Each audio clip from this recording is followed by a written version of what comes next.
चलो ये क्वेश्चन देखते हैं। Four identical particles of mass m are located at corners of a square of side a, what should be their speed if each of them revolves under influence of others gravitational field in circular orbit circumscribing the square। ऐसा situation है, ठीक है।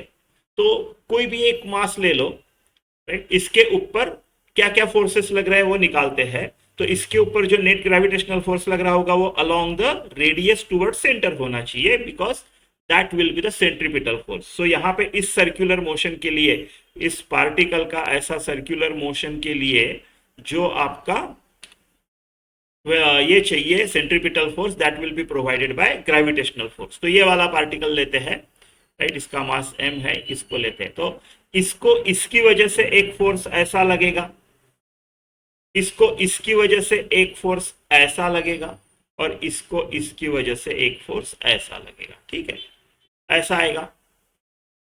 फिर ये वाला जो, चलो नाम देते हैं इसको, इसको बोलते हैं F1, इसको बोलते हैं F2, इसको बोलते हैं F3। F1 और F3 इक्वल रहेंगे, डायरेक्शन अलग है। मैं F1 के दो कंपोनेंट बनाता हूं, एक इस तरफ, राइट, ये एंगल कितना आएगा, ठीक है, देखो ये जो है ये आपका स्क्वायर है, राइट, अगर आप ऐसे निकालते हो ये 90 डिग्री आएगा।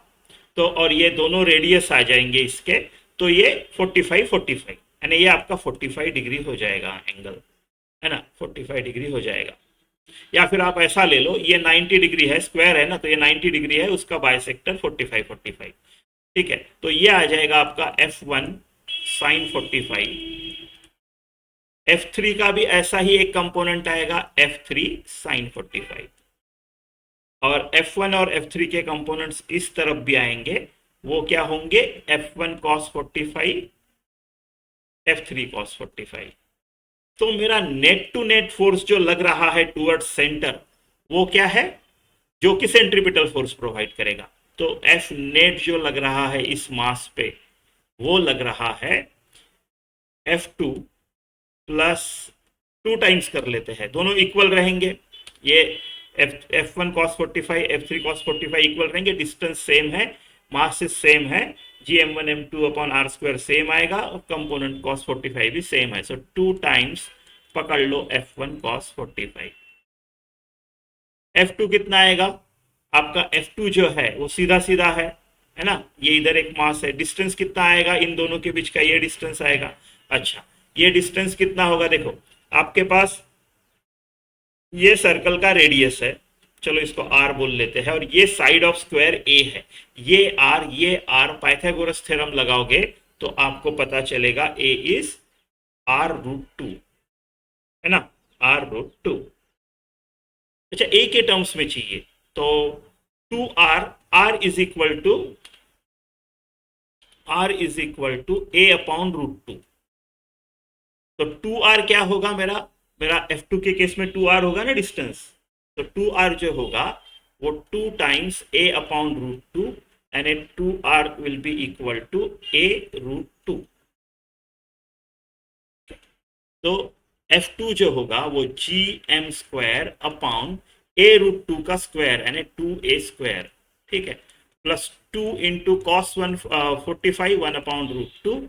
और F1 क्या आएगा, F1 आएगा आपका Gm² अपॉन ये वाला डिस्टेंस a है, तो सीधा a², ऐसा, ठीक है। ये कट गया इधर √2 बचा है, तो मेरा Gm² अपॉन a² अगर कॉमन निकालता हूं तो यहाँ पे 1/2 बचता है, और यहाँ पे √2 बचता है, ऐसा।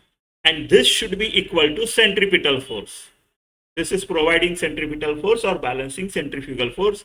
और हमको पूछा है स्पीड, तो mv²/r, तो mv²/r, r na a upon √2, a upon √2 ऊपर चला जाएगा, ऐसा, ठीक है।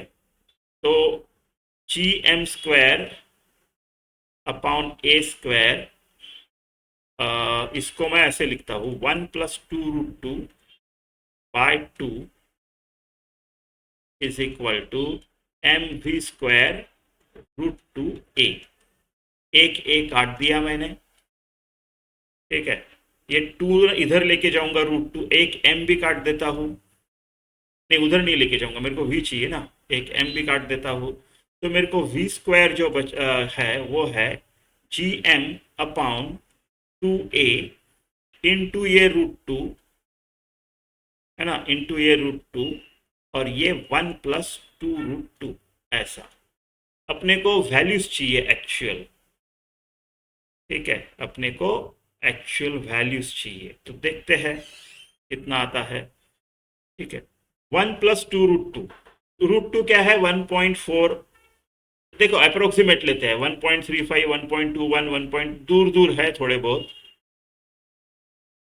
तो अप्रोक्सीमेट अगर करूँ तो 1.4 इंटू 2 यानी 2.8, ये मेरा 2√2 हो गया, +1 यानी 3.8 पकड़ लो, चलो 3.85 पकड़ लेते हैं, क्योंकि 1.4182 8 ही ठीक है, 3.8 पकड़ लेते हैं, डिवाइडेड बाय 2√2, डिवाइड बाय 2 करोगे तो अच्छा 2√2 कितना होता है, 2√2 2.8 होता है, तो 3.8 डिवाइडेड बाय 2.8, 1 बचे 10.28, 4 आना चाहिए, है ना, 20 नहीं 28 4 भी नहीं आना चाहिए, 28 3 आना चाहिए, है ना, 60 और 24 84, बचे 16, ठीक है, 1.3 तक ठीक है,